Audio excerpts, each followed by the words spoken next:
Pronto, então vamos lá. A aula de hoje é a aula de climatologia, é a primeira de uma sequência de 4 aulas sobre esse tema.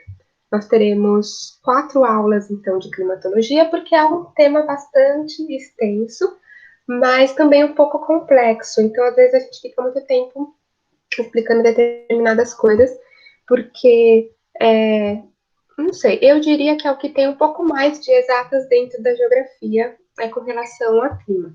Tanto é que a ciência que estuda tempo e clima, a meteorologia, ela é uma ciência exata, inclusive na USP ela faz parte do Instituto de Astronomia e Geofísica. Já pensei em prestar meteorologia também, quando estava na época do vestibular, me ocorreu isso. Mas aí acabei indo para geografia e aprendi bastante sobre clima lá também. Bom, caso eu dê algum pau aí, pare de aparecer alguma coisa, eu ou a apresentação, vocês me dão um toque, beleza? Então vamos lá para a apresentação. Bom, então, climatologia. Para a gente começar a falar de climatologia, primeiro a gente tem que diferenciar clima de tempo. E aí eu ouvi uma música outro dia que falava, você sabe a diferença entre o clima e o tempo? Vocês já viram essa? Clima é o que nós dois não temos, tempo é o que nós dois perdemos. Bom, não é essa a diferença em geografia. A diferença entre o clima e o tempo é totalmente outra, mas serve pra gente pensar assim também, né? Eu nem gosto tanto de sertanejo, mas eu achei essa música genial. Bom, então qual que é a diferença entre clima e tempo aqui pra gente em geografia? Clima então, uma característica de uma região. A gente fala em clima quando a gente fala, por exemplo, o Nordeste do Brasil é mais quente que o Sul, no verão.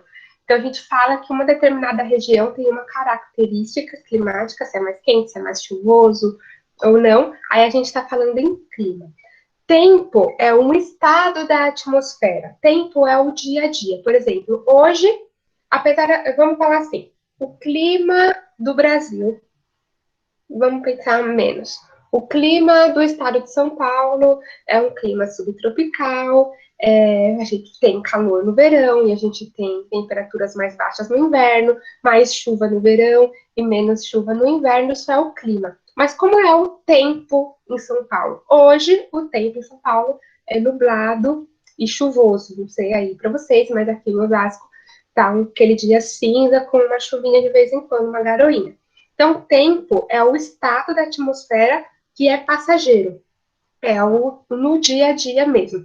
O tempo de hoje é nublado, amanhã pode ter um tempo ensolarado, ou pode ter um tempo chuvoso, e assim por diante. Então, clima e tempo tem basicamente essa diferença. Clima a gente usa para caracterizar as características climáticas de uma região, e o tempo é o estado da atmosfera naquele momento ou naquela sequência de dias. Tudo bem? E aí, assim, a gente tem também a diferença entre climatologia e meteorologia. Climatologia vai ser a ciência que vai estudar clima, e ela está mais ligada à geografia, porque justamente a gente usa clima para caracterizar a região. Região, território, tem tudo a ver com geografia, né? É o objeto de estudo da geografia. Então, climatologia é uma ciência mais ligada à geografia. Vai estudar lá a relação entre os elementos meteorológicos e outros elementos geográficos. E a meteorologia é uma ciência ligada à física, como eu falei para vocês agora, o curso de meteorologia da USP fica dentro do Instituto de Astronomia e Geofísica. Então, é a ciência que vai estudar os fenômenos da atmosfera e as condições em que esses fenômenos acontecem, por que eles acontecem, por que chegou uma frente fria e mudou o tempo e agora estava calor ontem e hoje está frio. E também vai prever a sua repetição, vai prever quando é que vai mudar a condição da atmosfera e o tempo vai ficar mais frio ou mais quente e assim por diante. Beleza? Até aí, se tiverem alguma dúvida quanto a isso, podem perguntar, mas é importante que fique claro a diferença aí entre clima e tempo, porque a gente vai estudar climatologia e não meteorologia, tá bom? Então, vamos lá. Eu estou me enrolando aqui com esse negócio dessa apresentação. E aí, tanto o clima quanto o tempo, tanto a climatologia quanto a meteorologia, elas vão se referir a fenômenos que estão acontecendo nas diferentes camadas da atmosfera. A atmosfera é esse ar que envolve o planeta, né? A gente viu lá a litosfera, certo? Que é a crosta terrestre, e a atmosfera vai ser o ar que envolve aí, que está fora da crosta, que vai envolver o nosso planeta. Ela é composta por diferentes elementos químicos, o ar que a gente respira é composto por diferentes elementos, né? Nitrogênio, principalmente, oxigênio, apesar de a gente falar que a gente respira oxigênio, a maior parte da nossa atmosfera é composta por nitrogênio, e também gás carbônico e diversos outros aí, inclusive alguns nocivos à saúde, alguns aí relacionados a aquecimento global e etc.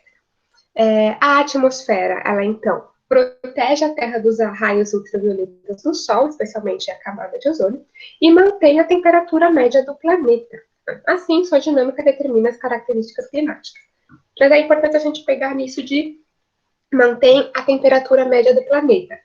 A Terra é um planeta propício à vida, não só porque tem água líquida, não só pela distância que ele está do Sol, que permite a existência de água líquida, mas também porque tem uma atmosfera envolvendo, que vai segurar o calor ali dentro. Se a gente não tivesse atmosfera, a gente não, o planeta não ia conseguir reter o calor do Sol. E aí ia ser extremamente gelado e não seria propício à vida como a gente conhece. Então, a atmosfera também é um elemento muito importante para a existência da vida no planeta Terra. Estou esquecendo alguma coisa. Enfim, eu vou lembrar daqui a pouco. E aí, a gente divide a atmosfera em diferentes camadas. Aí, a troposfera, deixa eu ligar aqui o marcadorzinho. Cadê? A gente tem a troposfera, estratosfera, mesosfera, termosfera e exosfera. Essas são as principais camadas, né? Em alguns livros a gente encontra por outros nomes, ou mais do que isso, às vezes uma ou outra camada que não consta nessa listinha, mas essa é, digamos, a lista principal de camadas da atmosfera. E aí, um pouquinho sobre cada uma dessas camadas da atmosfera, então. Tá. Estava faltando a troposfera. Então, vamos lá, caracterizando um pouquinho aí essas camadas da atmosfera. A troposfera é a camada mais próxima da superfície da Terra, é dela que sai o ar que a gente respira. Ela concentra quase todo o vapor da atmosfera e possui 75% de sua massa, pensando em massa fisicamente, tá?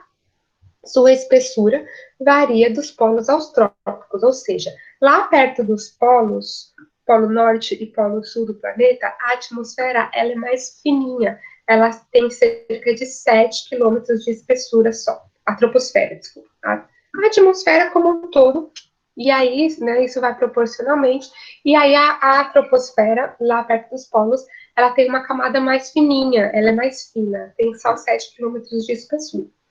E perto dos trópicos, perto principalmente da linha do Equador, ela é mais espessa. Ela chega a ter 17 quilômetros de espessura. Isso é importante da gente saber, porque isso tem total relação com o clima mesmo, com a incidência de nuvens, se tem mais nuvens ou não, aonde que acontecem, por exemplo, ciclones, furacões e tal, e até com a ocorrência das auroras boreais lá nos polos. A gente falou disso em sala, não sei quem estava lá na época, parece que faz tanto tempo, né, nossas aulas presenciais. Bom, uma forma fácil de lembrar, troposfera, porque assim, eu tenho uma dificuldade imensa de lembrar todos esses nomes das camadas, qual que é a ordem delas e tal. A mais importante para a gente vai ser a troposfera, e aí uma forma fácil, sei lá, para mim é relativamente fácil de lembrar qual que é a camada mais inferior aí da atmosfera que a gente está. Eu já falei para vocês que o que é relacionado a ser humano, a gente chama de antropo alguma coisa, né? O tropo da troposfera não tem nada a ver com o antropo do antrópico, do antropoceno, que tem a ver com o ser humano aí no planeta Terra. Tropo vem do grego, se não me engano, para turbulência, porque é a camada que tem mais turbulência. Só que, como esse tropo parece com o tropo do antrópico, eu uso essa palavrinha para lembrar que é a camada mais próxima da superfície. Não sei se faz sentido para vocês. Para mim faz um pouco de sentido, só para me ajudar a lembrar qual que é a camada onde a gente vive, tá bom? Bom, próxima camada aí, a estratosfera. Ela é a camada que contém a camada de ozônio. A camada de ozônio é uma camada onde prevalece o elemento ozônio mesmo, e é essa camada que barra os raios ultravioletas do Sol. É uma discussão que está um pouco deixada de lado, eu acho, um pouco, não diria morta, mas um pouco deixada de escanteio, o fato de que existia um buraco na camada de ozônio, né, por causa da poluição do ar e o lançamento de alguns gases específicos na atmosfera pelas indústrias e tal, que abriu um buraco na camada de ozônio, e aí os raios ultravioletas poderiam ultrapassar direto essa camada, sem serem filtrados, e atingindo a gente podiam gerar diversos problemas, como câncer de pele e outros problemas desse tipo.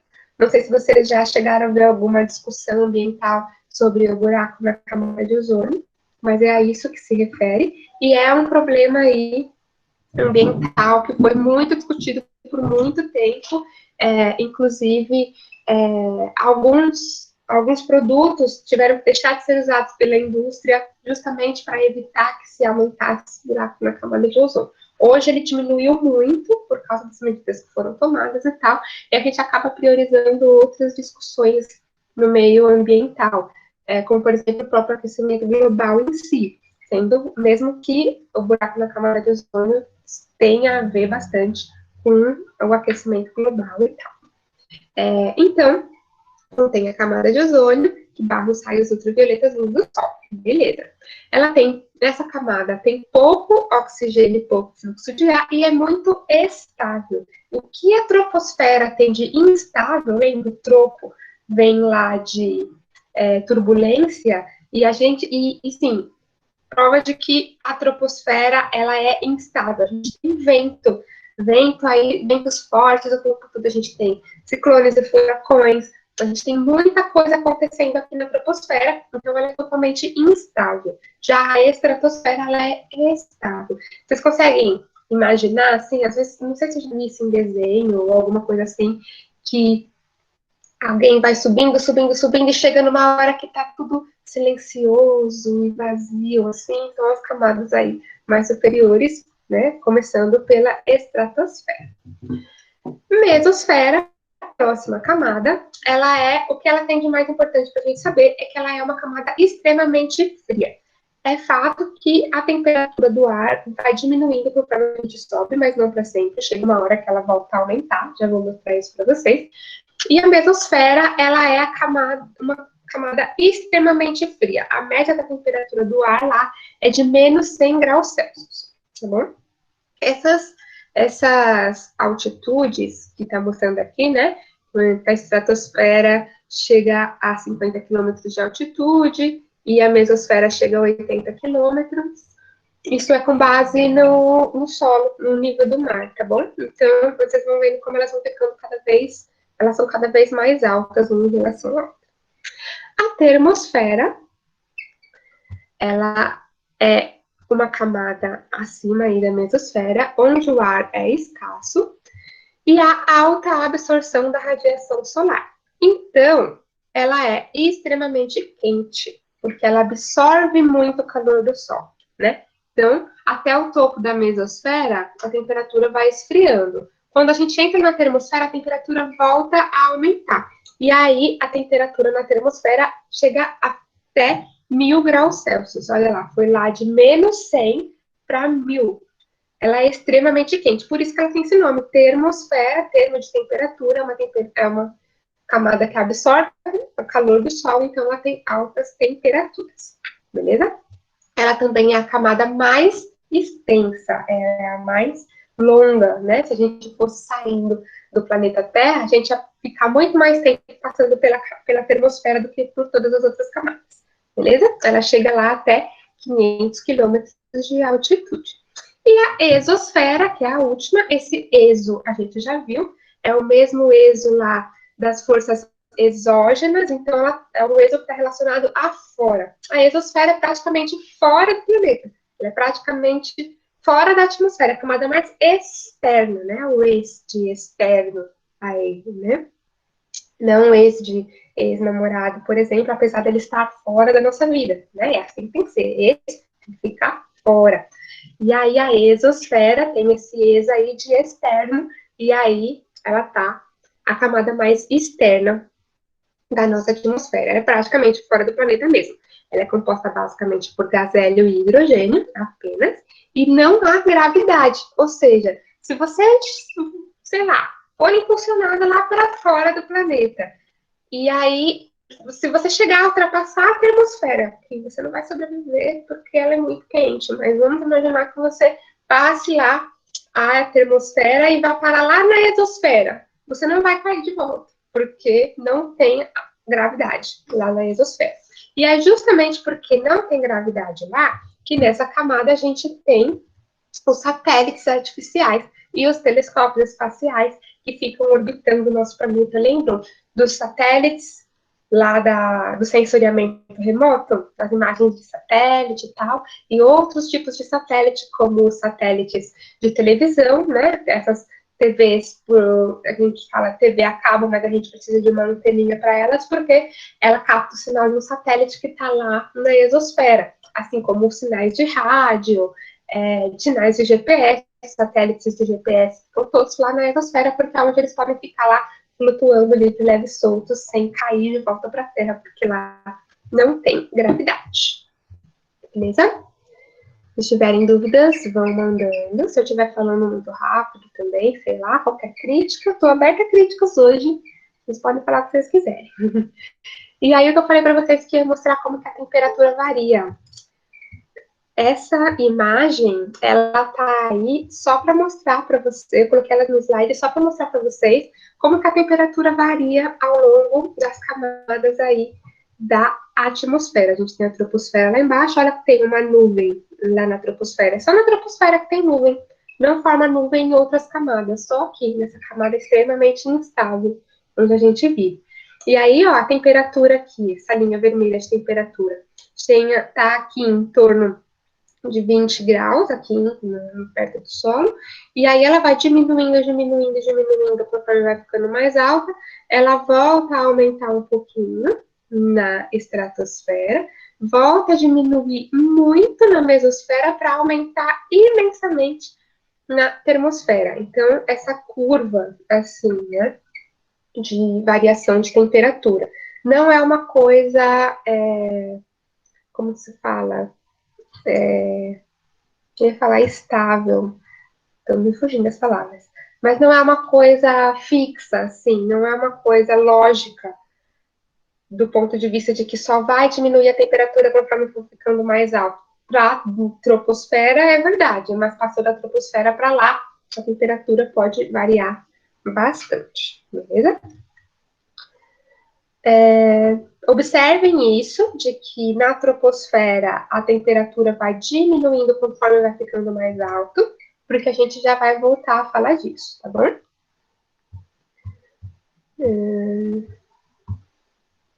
Deixa eu ver.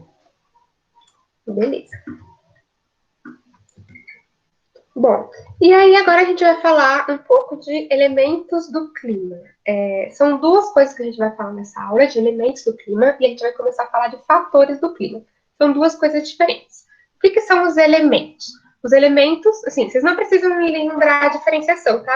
O que é elemento, o que é fator, porque não cai assim no vestibular. Estou falando isso só para ser didático, para mostrar para vocês que uma coisa é uma coisa, outra coisa. E vocês já vão entender o que eu quero dizer com isso. Os elementos do clima, eles são essas características identificáveis do estado da atmosfera, que permitem diferenciar os diversos tipos de clima no mundo. São eles temperatura, pluviosidade, umidade relativa do ar, pressão atmosférica, material particulado no ar, velocidade dos ventos e diversos outros aí. Eles são elementos do clima porque são coisas que a gente pode identificar por si só. A gente consegue identificar isoladamente só a temperatura. A gente consegue medir isoladamente só a pluviosidade ou só a umidade relativa do ar. Na verdade, nem tanto, porque para medir a umidade relativa a gente precisa fazer um cálculo usando temperatura e pluviosidade. Mas a gente consegue dizer a umidade relativa... Para de balançar. A gente consegue dizer a umidade relativa do ar é essa. Tá? Assim como a pressão atmosférica, como a quantidade de material particulado e tal. A gente consegue medir essas coisas. E a gente vai utilizar todas essas coisas juntas para dizer qual que é o clima daquele lugar, né? Olha lá. Entretanto, esses elementos servem para caracterizar primeiramente o tempo. A gente usa eles primeiro para dizer tempo, para prever tempo e dizer qual que é o tempo naquele dia, né?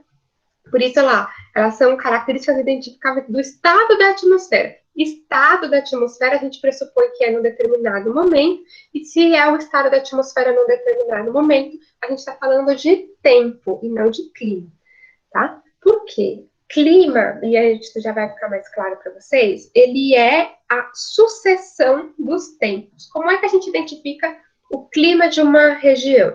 A gente começa a observar tempo primeiro. A gente observa, agora a gente está em maio e está nublado e um pouco frio. E aí, lá para junho, vai estar mais frio. E em julho também ainda vai estar frio. E agosto vai talvez estar começando a esquentar. E a gente começa a identificar que, tipo, frio, frio, frio, frio, frio, médio, frio, quente, quente, quente. Aí a gente começa a ter um perfil de como que é o clima. A gente tem frio no meio do ano e a gente tem calor no fim e no começo do ano. A gente começa a identificar características climáticas dessa região de acordo com a sucessão de tempos. Eu espero que não esteja ficando mais confuso. Se ficar confuso, vocês me falam que eu arranjo outra forma de explicar. Deixa eu ver no chat.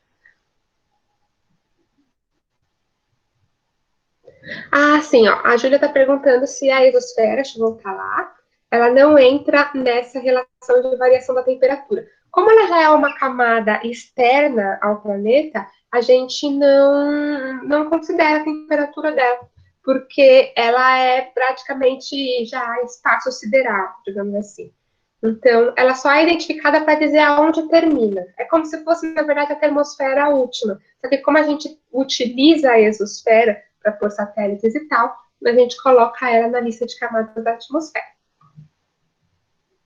Certo, os astronautas vão para a exosfera ou além, né? A exosfera é daí para cima, digamos assim, ela já é externa e ao planeta. Então, por exemplo, a gente tem a ISS, que é a Estação Espacial Internacional, que agora não vou ler tudo para falar, que inclusive ela estava no céu essa semana. É bem legal. Quando ela tiver, eu vou tentar lembrar de falar para vocês, porque dá para a gente ver a olho nu ela passando no céu. É como se fosse uma estrelinha andando no céu, assim. Mas enfim, é uma estação espacial que fica lá na exosfera e que ficam astronautas lá. É onde o Marcos Pontes foi, inclusive, e tal. Beleza? É legal. A astronomia é muito legal, né? E, inclusive, a gente tem um telescópio, o telescópio Hubble, ele fica lá na exosfera, porque ele é um telescópio espacial, ele fica no satélite, para observar o universo de fora do nosso planeta. Eu digo assim, a gente tem toda essa turbulência aí na atmosfera, a gente tem todas essas camadas. E aí, se a gente, é como se essas camadas da atmosfera fossem uma grande lente que podem atrapalhar um pouco a forma como a gente vê, a nitidez que a gente tem das coisas que a gente está observando. Então, tiveram essa ideia de colocar esse telescópio lá fora da atmosfera, lá na exosfera, para ele conseguir enxergar com maior nitidez, sem a interferência das camadas da atmosfera. Enfim, e aí tá ele lá, junto com todos os satélites, e aí enfim, tem muita coisa para falar sobre esse assunto. Tem lixo espacial também, sobrevoando aí em volta do nosso planeta, voando lá na exosfera, enfim. E a exosfera é extremamente fria. Vocês já viram algum filme, provavelmente, de, de espaço, assim mesmo, de astronautas? Acho que o Gravidade.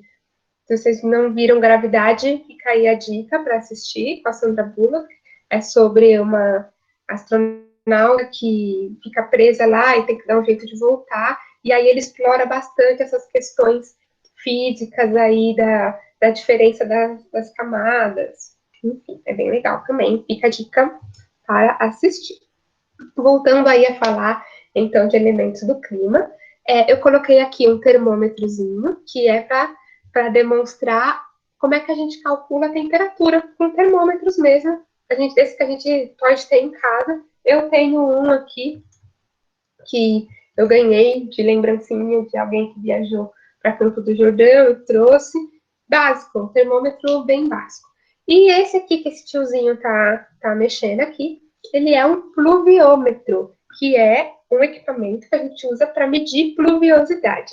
A gente sabe, vocês já viram previsão do tempo, tipo assim, vai chover, ou então fala assim, no mês de março choveu 100 milímetros a mais do que o esperado. Como assim milímetros? Como é que se calcula isso? Com equipamentos como esse aqui, o pluviômetro. E aí, quantos milímetros de água que acumulou aqui dentro, e aí a gente diz quantos milímetros que choveu, ou quantos milímetros, sei lá, está previsto para chover, por causa já do que a gente já conhece de tempos passados e tal. Beleza? Então, a gente usa basicamente temperatura e pluviosidade para medir tempo.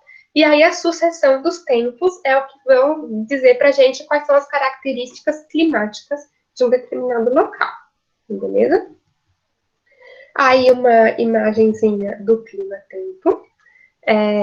Essa imagem é lá do ano passado ainda, esse slide eu não atualizei.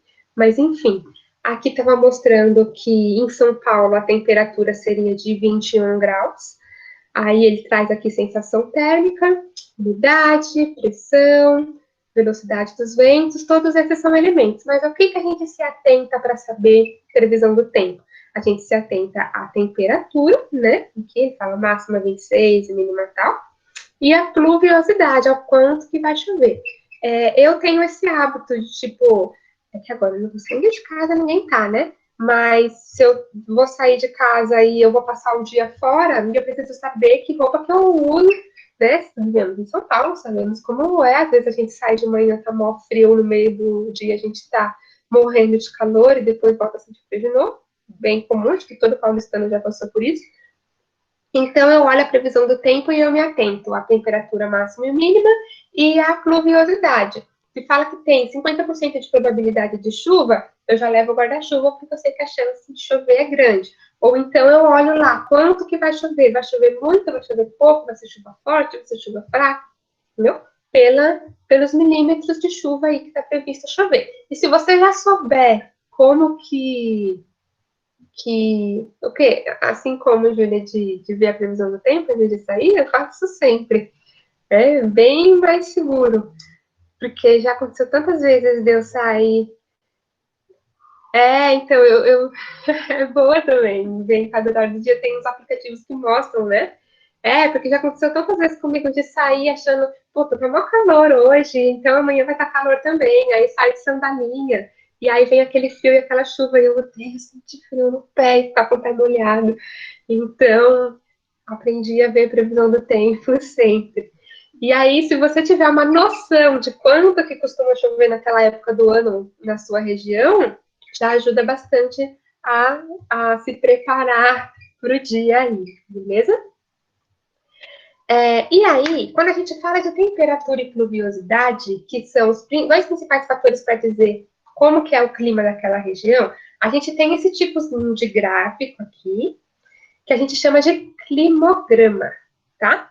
Climograma, eles são gráficos com dados sobre temperatura e pluviosidade, né? Que é o que a gente está falando, ao longo do ano em determinado local. Também permite identificar qual é a estação seca ou úmida de cada local e inferir características climáticas. A gente tem, então, uma barra para cada mês, e essa barra, ela vai dizer... Kiara, peraí, eu tô dando aula, fica quietinha. Não tem nada na tela, tá bom? Foi mal, gente. Então, e aí essas temperaturas, essas barrinhas azuis, uma para cada mês do ano, elas vão dizer quanto que chove. Do lado direito aqui, ó, a gente tem milímetros de chuva, tá vendo? E do lado esquerdo a gente tem temperatura. Esse climograma aqui, ele faz temperatura em Celsius e em Fahrenheit. São duas medidas aí de temperatura. E os milímetros com base aí na expectativa de quanto que chove no mês mais chuvoso. Então, a gente tem um gráfico, uma barra para cada mês, mostrando quanto que chove. E aqui embaixo, essa linha vermelha, ó, mostrando a temperatura ao longo dos meses. Então, a gente tem aqui, eu coloquei dois climogramas, um para São Paulo e um para Manaus. A gente vê que os meses o mês mais chuvoso em São Paulo, ele é janeiro. Mês 1 de janeiro é o mês que mais chove em São Paulo, geralmente, né? A gente viu que esse ano, fevereiro, choveu pra caramba. Aliás, esse ano tá todo atípico, né? E em Manaus, por sua vez, o mês que mais chove é março. E aí eu consigo ver que a temperatura do ar ao longo do ano na cidade de São Paulo varia de um pouco mais de 20 até quase 25. A gente sabe que é mais do que isso, mas isso é uma média, tá? É sempre em média. Até lá em junho, um pouco menos de 20, lá perto do 15, mais ou menos, lá perto dos 15 graus. Então, a gente tem essa diferença, essa amplitude térmica aí na cidade de São Paulo, a temperatura do ar variando entre 15 até 25 graus, mais ou menos. E aí, já lá em Manaus, a gente tem temperatura perto dos 30, ó, o ano inteiro. Então, a amplitude térmica é menor. E aqui eu tô falando já de várias coisas, eu tô misturando tudo, deve estar confundindo vocês pra caramba. Então, vamos retomar. Climograma, a gente tem clima versus pluviosidade, a gente consegue ver quais são os meses mais chuvosos e os meses mais secos.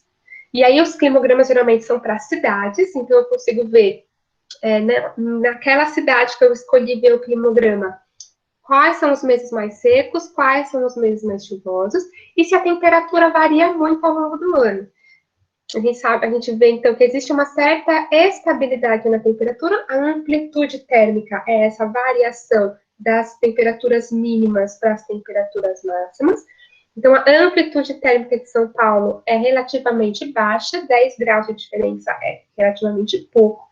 E em Manaus, quase não tem, a linha está quase reta o ano inteiro, né? Tem uma curvinha aqui, lá para agosto, mas a amplitude térmica, então, é bem baixa, porque a temperatura quase não varia ao longo do ano. Pergunta: a relação do clima está relacionada com a chuva? Por exemplo, normalmente quando está mais frio, chove menos. Por que acontece isso? Tem a ver, sim, mas tem a ver também com outras coisas, com características climáticas gerais de uma determinada região. Às vezes, geralmente em lugares mais quentes, chove mais. Mas se existir naquele lugar condições para gerar nuvens que vão gerar chuvas. Entendeu? Tipo assim, chove muito na Amazônia. É uma região extremamente quente, está perto da linha do Equador, então é muito quente. E chove muito lá, porque a gente tem rios, a gente tem vegetação que vão evapotranspirar e vão gerar nuvens que vão gerar chuva. Tá? Agora, num deserto que é extremamente quente, por exemplo, o deserto do Saara, que é extremamente quente, não chove tanto, apesar de ser quente também. Por quê? Porque não tem condições lá para gerar essas nuvens.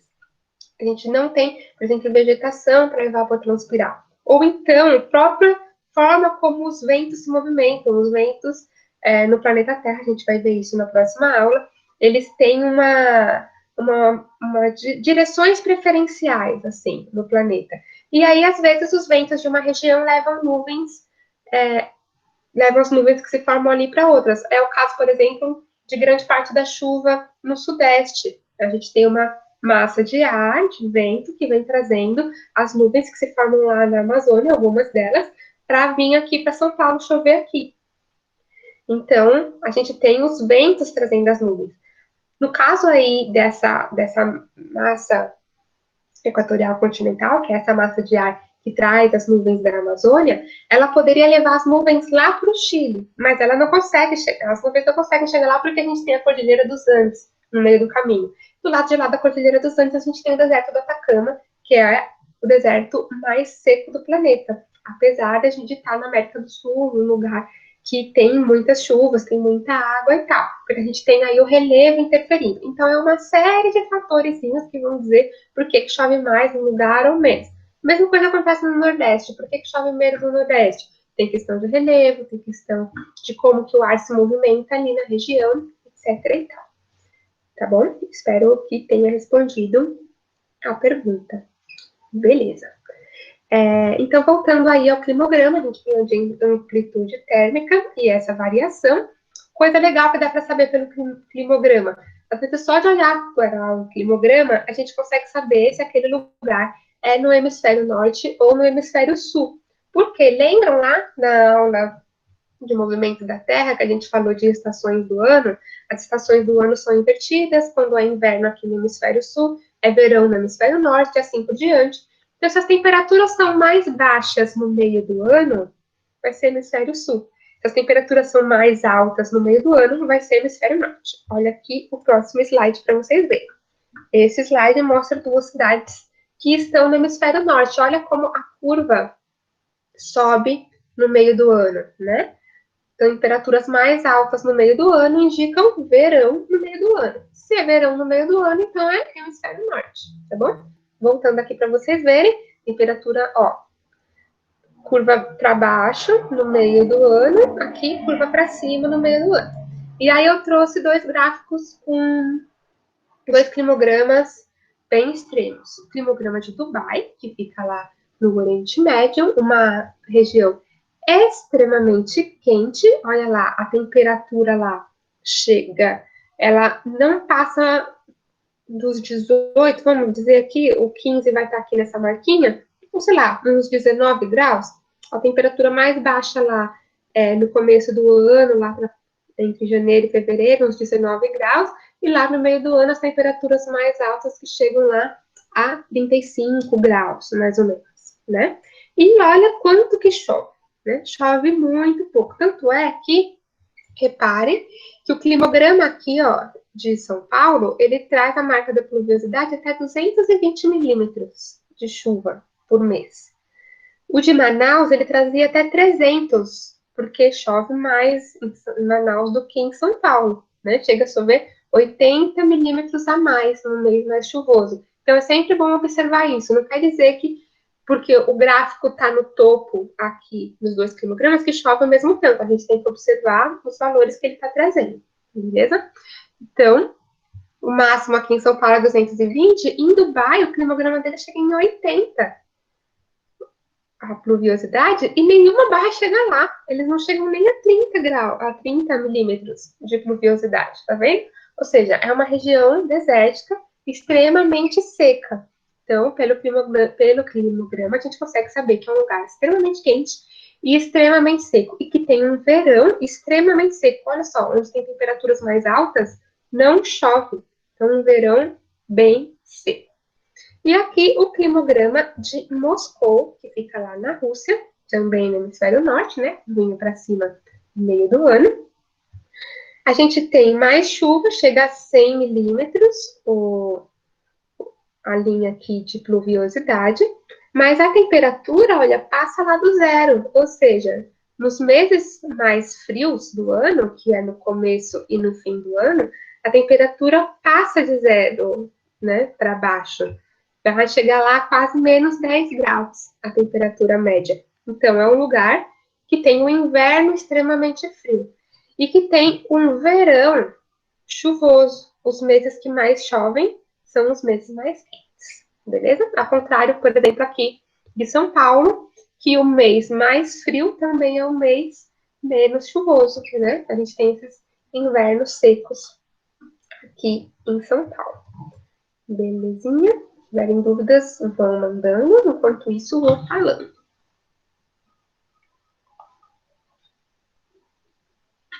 Beleza. Bom, falar, então, de fatores do clima. A gente falou lá dos elementos do clima, que servem para a gente medir, e agora a gente vai começar a falar de fatores do clima.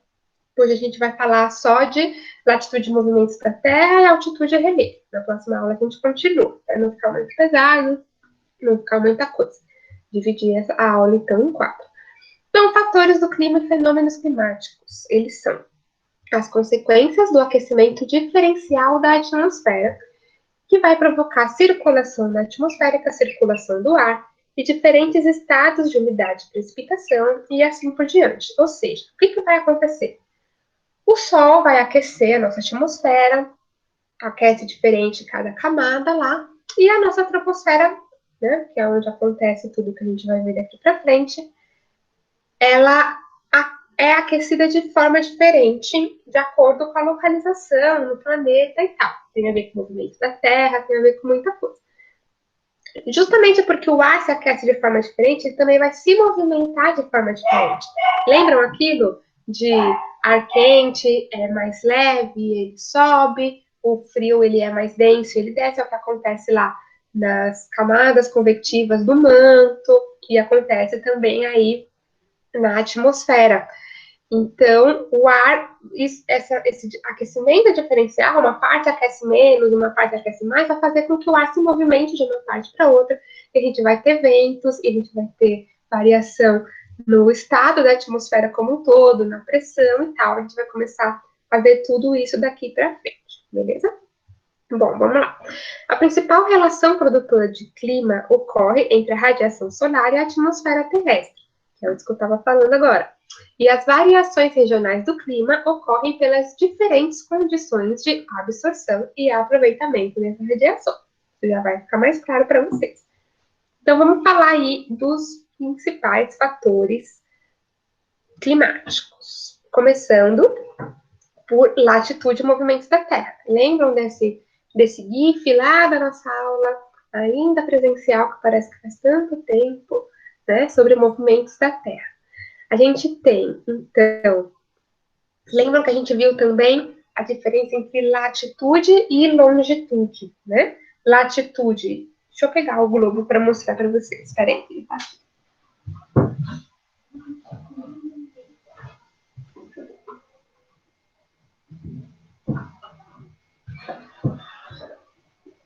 Tcharam! Deixa eu ver se ele tá aparecendo. Aqui.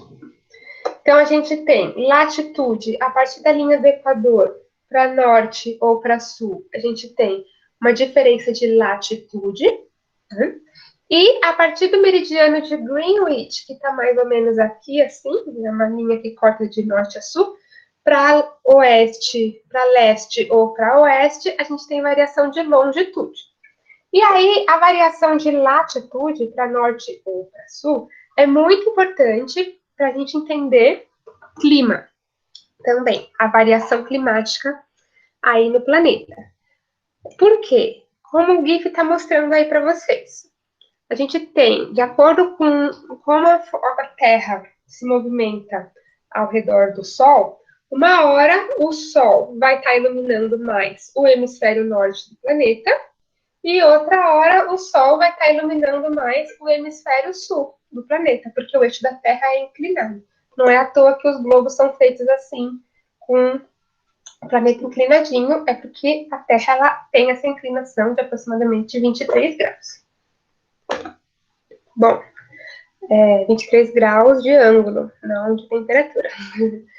E aí, como o GIF está mostrando aí para vocês, uma hora o Sol está iluminando mais o hemisfério norte, e aí, de repente, ele vai iluminar mais o meio, e depois ele vai iluminar mais o hemisfério sul. A gente tem a diferença de solstícios e equinócios, né? Vocês devem se lembrar disso. Se não, deem uma revisada lá no conteúdo, solstício, equinócio e tal. Então, a partir da diferença de latitude associada com a variação das estações do ano, porque é esse movimento que vai fazer a diferenciação das estações do ano, por isso que elas são invertidas, quando é inverno no hemisfério norte, é verão no hemisfério sul, etc. Não é possível dividir a Terra em diferentes zonas climáticas por causa dessa variação. as quais levam em conta a recepção da radiação solar, que varia de norte a sul. Então, essas são as zonas climáticas aí. A gente tem lá no meio do planeta a zona tropical. É uma área que, de uma forma ou de outra, ela está sempre recebendo luz solar. Às vezes a luz solar está batendo mais ao sul, às vezes mais ao norte, mas ela é justamente essa área aqui, ó, que o sol ilumina. Vocês percebem que o sol aqui no GIF, ele vai até aqui, essa linha aqui no norte, que é o Trópico de Câncer. Vai, GIF, anda. Agora ele parou na linha do Equador. Mas aí ele vai até o Trópico de Câncer, no hemisfério norte. Olha lá, ele indo lá. E aí chega aqui, ele para e volta. Ele vai voltar a descer de novo até o Trópico de Capricórnio, no hemisfério sul. Então, o Sol fica incidido diretamente nessa zona aqui, só entre o Trópico de Câncer e o Trópico de Capricórnio. Essa zona a gente chama de zona tropical, porque ela tem iluminação do Sol incidindo diretamente, em algum momento do ano ela vai ter. Então, ela está sempre bem iluminada pelo Sol.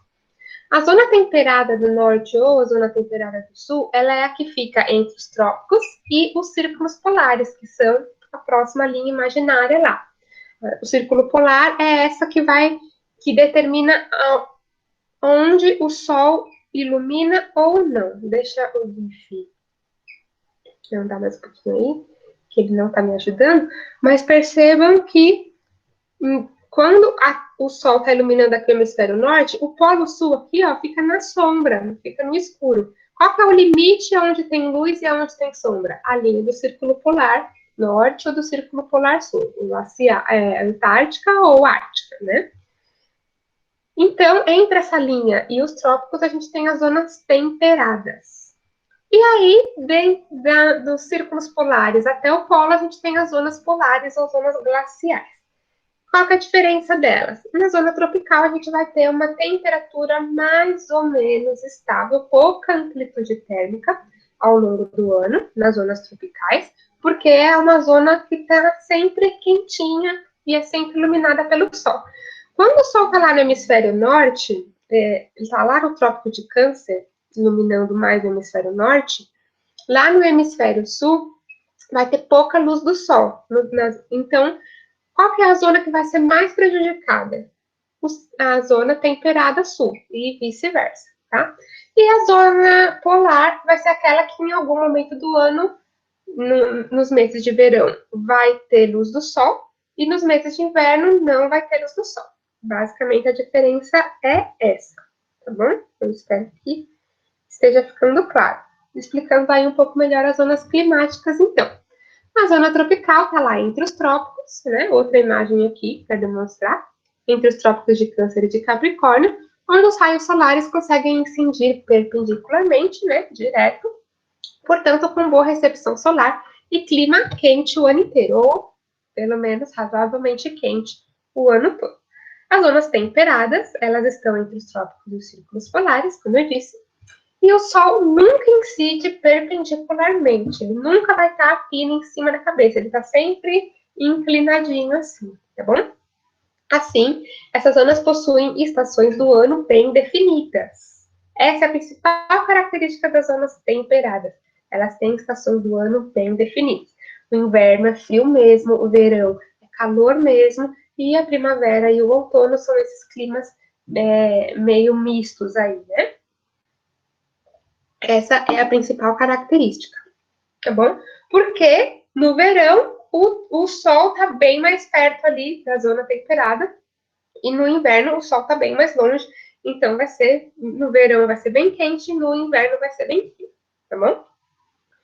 E as zonas polares ou zonas glaciais, né, já lá perto dos polos, tem boa radiação solar no verão, tem luz no verão, mas pouca ou nenhuma no inverno. Vocês já ouviram falar de sol da meia-noite?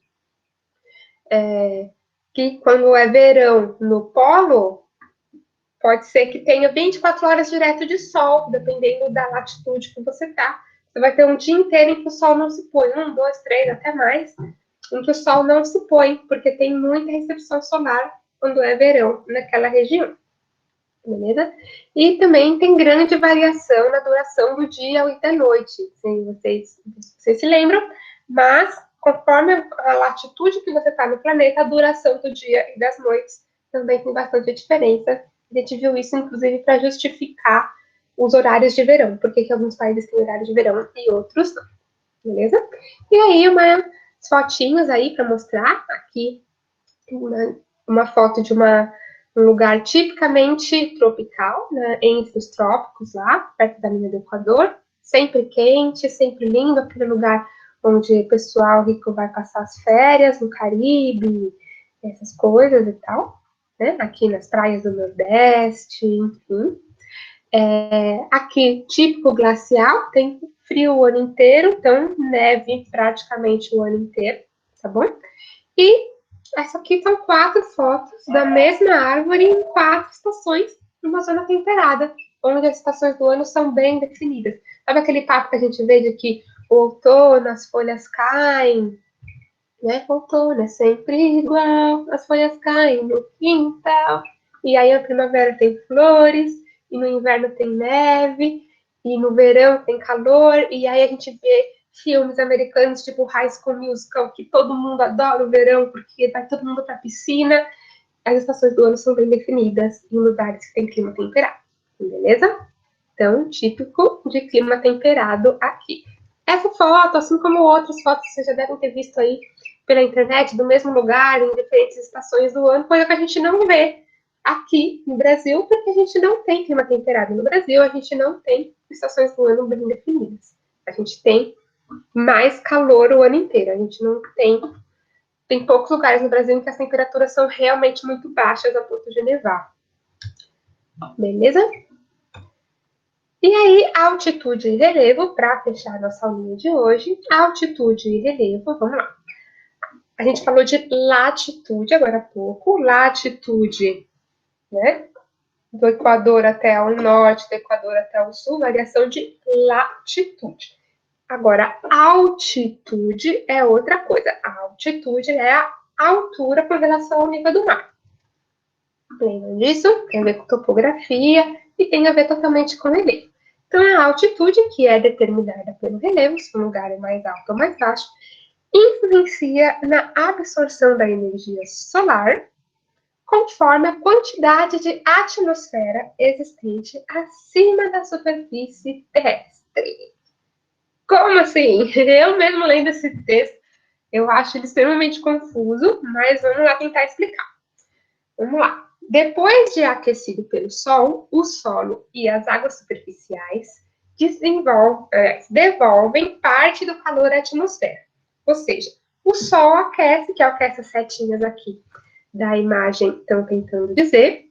O Sol vai aquecer e parte desse calor que chega vai ser devolvido para a atmosfera.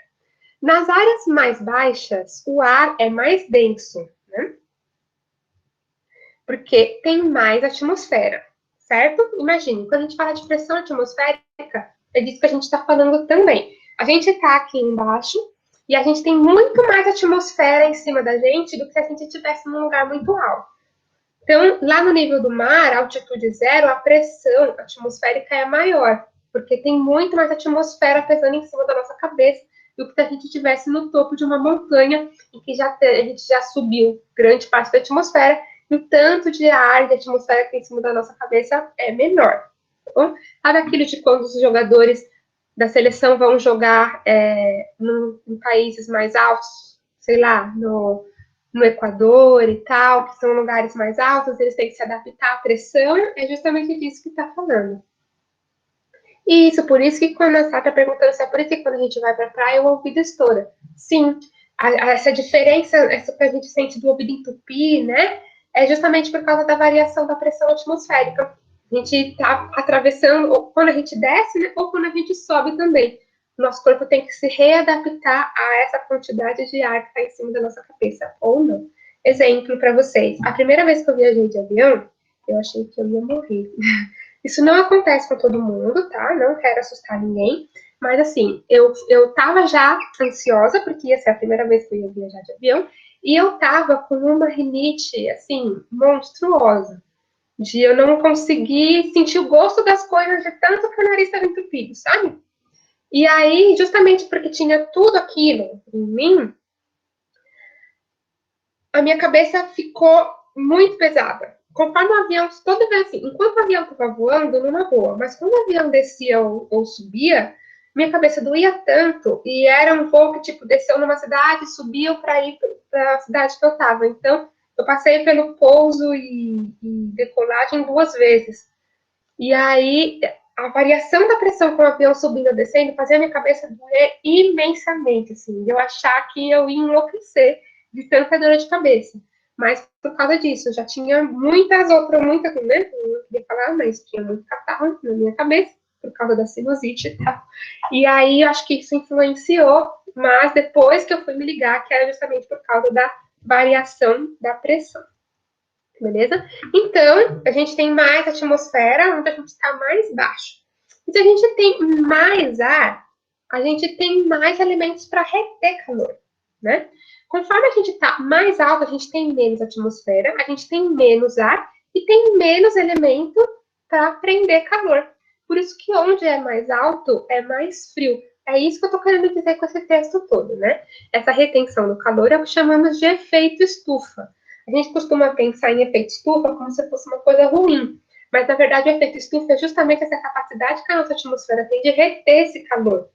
Quanto mais atmosfera, mais calor é retido.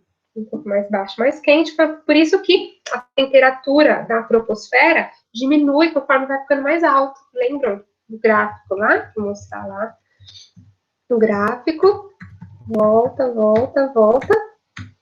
Aí, a temperatura na troposfera diminui conforme vai subindo, porque tem cada vez menos ar para reter esse calor, aqui no caso da troposfera. O que faz o calor aumentar na termosfera e na estratosfera são outras questões. Mas na troposfera, isso é extremamente válido, porque a troposfera vai reter calor de forma diferente das outras camadas, justamente pela sua constituição química e tal. Beleza?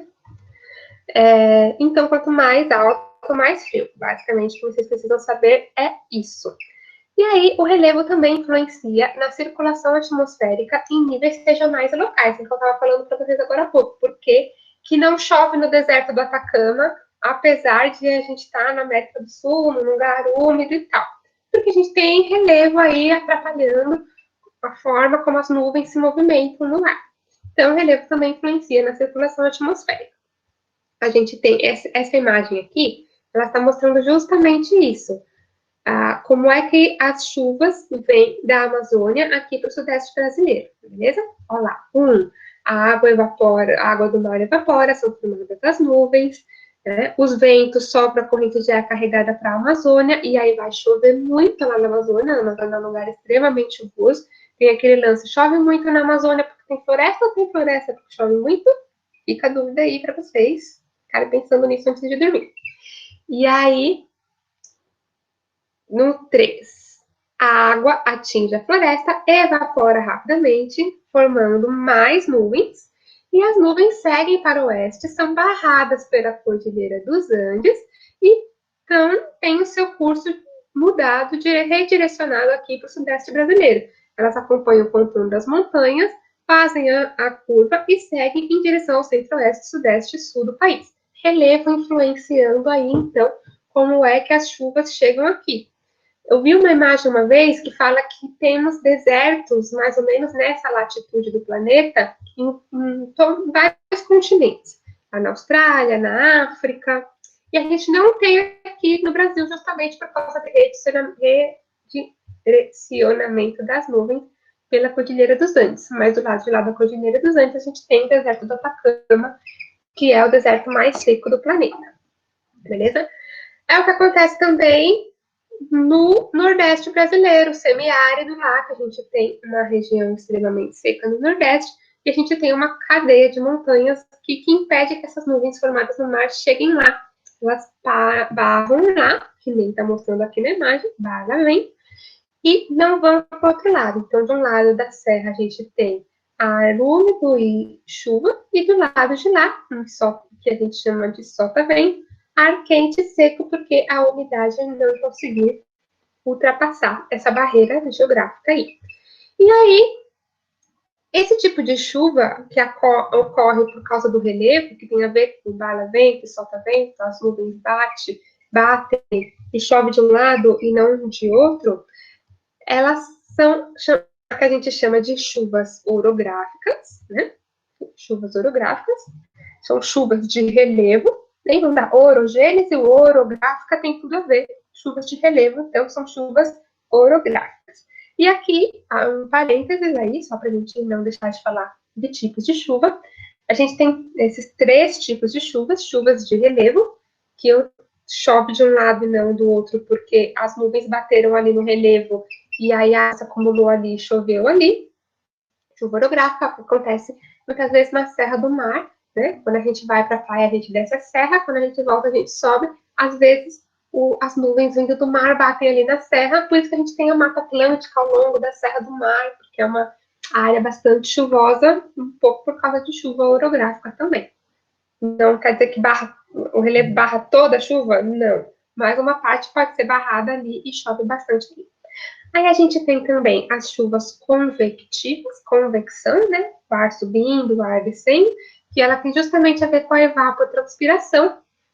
A água evapora, ou a vegetação sofre evapotranspiração, forma nuvens, que lá no céu, lá na troposfera, elas condensam e chovem ali de volta. Então, é as típicas chuvas de verão.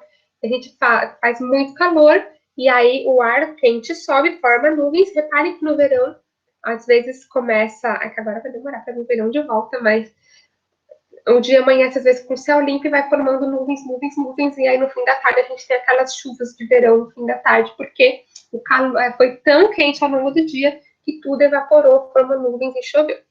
Beleza? E aí, as chuvas frontais. A gente vai falar um pouco mais delas de novo mais para frente, que a gente vai falar de frentes, mas elas acontecem pelo encontro de 2 massas de ar quente e ar frio, que se encontram, fazem a água acumulada na atmosfera condensar e chover, pelo encontro de massas de ar, frente e fria, tá bom? Tem essa reação térmica aí. E é isso, para a aula de hoje é isso, senão vai ficar muito extenso, e como eu disse, essa é só a primeira de uma sequência de 4 aulas. Se vocês tiverem dúvidas, podem perguntar. Eu estou preparando uma listinha de exercícios para colocar lá no Classroom, e hoje mesmo eu pretendo colocar ela lá. E se vocês tiverem dúvidas, podem mandar, também vou colocar lá esses slides, e uns 2 vídeos complementares, um ou 2, para vocês saberem mais a respeito ou verem de outra perspectiva, de outra explicação, né? Beleza, gente? É isso. Deixa eu ver aqui. Beleza.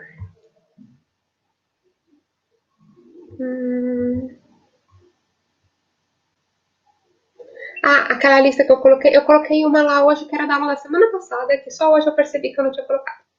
Às vezes eu dou esses vacilos, foi mal. Não precisa mandar, só as dúvidas, porque ela já tem o gabarito. Então, a ideia das listas que eu coloco é para vocês fazerem, porque o próprio exercício traz informações novas também, muitas vezes. Se vocês quiserem pesquisar para responder, sem problema, a ideia da lista é vocês aprenderem mesmo, tipo, não tem uma dúvida, não sei como responde isso, ou pesquisa uma pergunta, ou pergunta para os plantonistas, a gente está à disposição para isso, beleza? Então, mandem as dúvidas. Se surgirem dúvidas com relação aos exercícios da lista, é para mandar sim, beleza? Beleza? Deixa eu encerrar a gravação.